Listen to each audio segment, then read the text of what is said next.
The next two desired outcomes for today are really around expectations for activities and transitions. You will see this theme throughout, but the two things that are very important when you're discussing expectations is that they're clear and consistent. When you look at activities, you want to make sure you look at all regularly scheduled classroom activities. And when we talk about transitions, this is not just about between activities, but also transitions that occur within activities.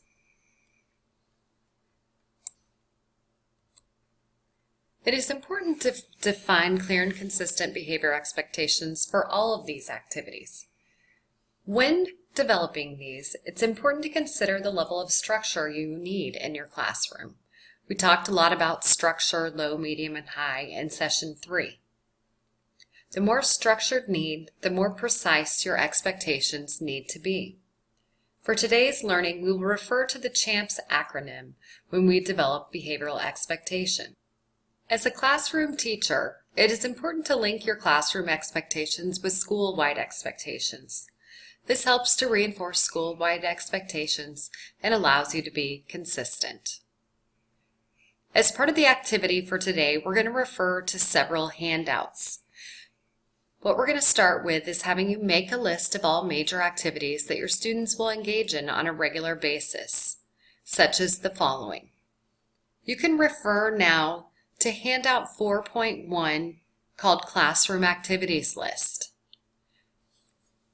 Go ahead and pause the presentation at this time and create your list of the major activities.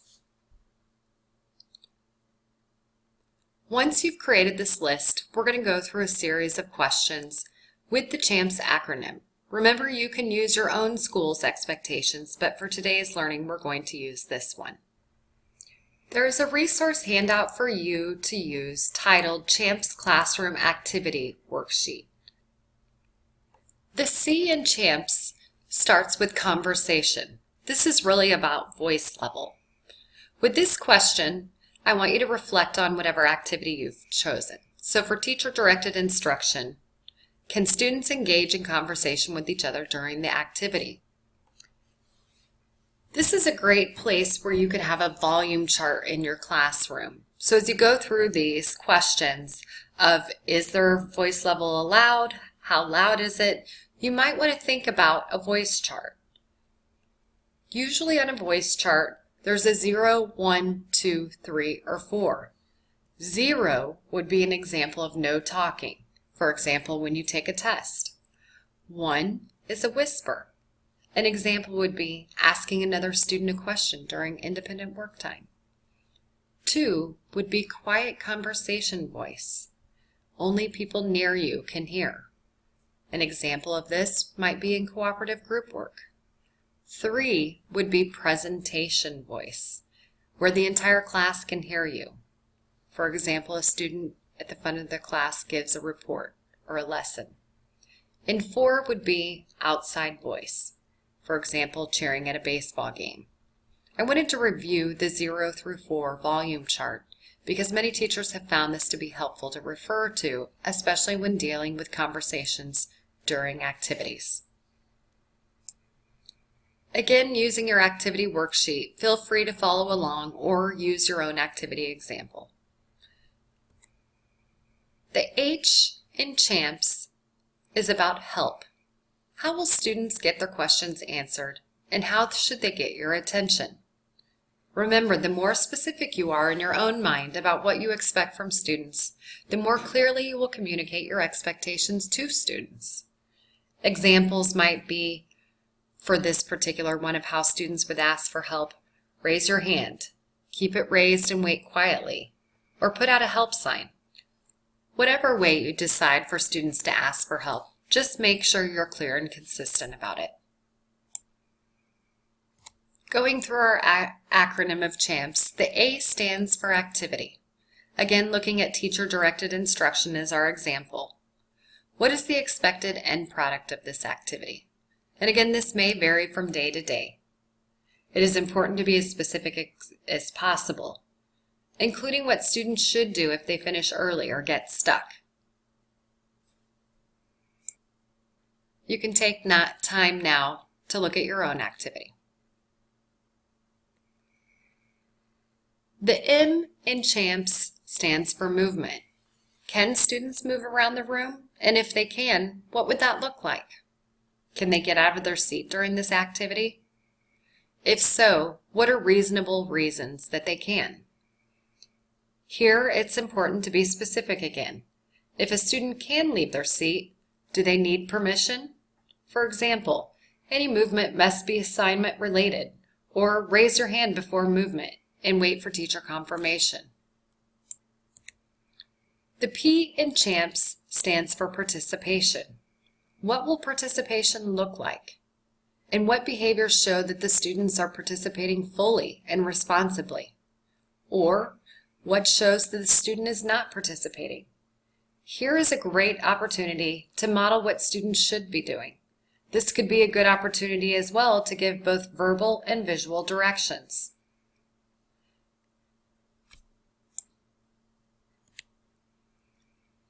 And last but also most important is the S in CHAMPS, success.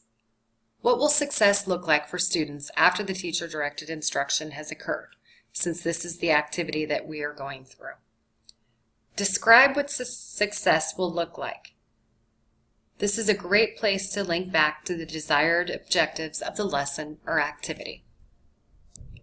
We have now completed the CHAMPS acronym and gone through all the various aspects of activities. This next part will be similar, but we're going to focus on transitions. So for this desired outcome, we're going to define clear and consistent expectations for common transitions both within and between activities. You can refer to handout 4.3 and make your own list of classroom transitions that you currently have throughout the day or during your class period. You may pause at this point to create your list. Once you've created your list, go through and see what you have. Here are some examples: turning in assignments, cleaning up after projects or labs, even breaking into small groups. These are all transitions that happen throughout the day or class period. Not only is it important to teach those expectations for activities, but transitions are almost more important. In order to decrease transition time and prevent behaviors from occurring between and within activities, you must teach these as well. Elementary teachers who have the same group of students all day will probably have more variety in types of transitions than middle or high school teachers. Be thorough. The more detailed you are, the more clearly you will be able to communicate your expectations to students, and the more consistent you are likely to be in implementing these expectations. As we go through the CHAMPS for transition, you can use the activity worksheet on transitions to make note of transitions for yourself. For example, today we are going to go through what does the transition look like of arriving to class.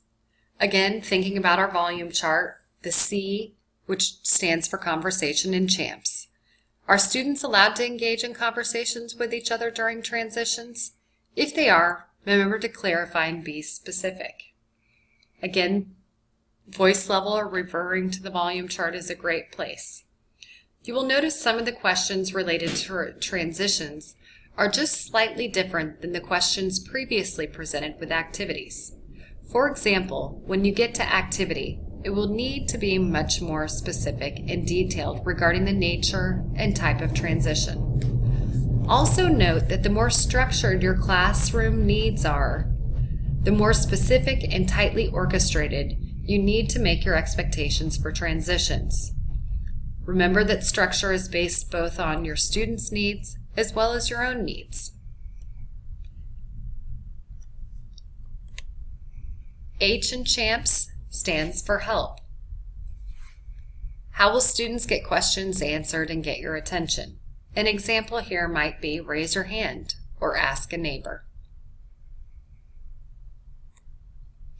A stands for activity, and again, this is the transition that needs to be very specific. After you explain the transition, What will be different afterward? Will the location of the student or class change? Will students or class have different materials? And how much time will the transition take?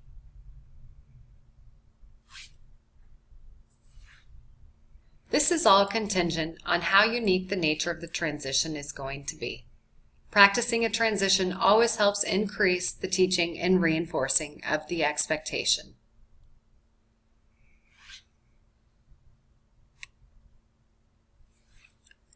M stands for movement. When we look here, can students get out of their seats during this transition? If so, what are the reasons? If the transition requires out-of-seat movement, can they go elsewhere? Again, be specific. P stands for participation. When we're looking at participation and what happens during the transition, what behaviors should the students show that they're being responsible in their participation? And what behaviors show that the student is not participating appropriately?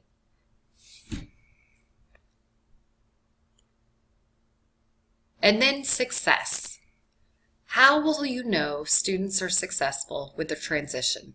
How will they know? What behaviors show the students are participating correctly? This might be a great opportunity to model the transition or ask students to model. This might be helpful especially during complex transitions such as cleanup from a science lab activity.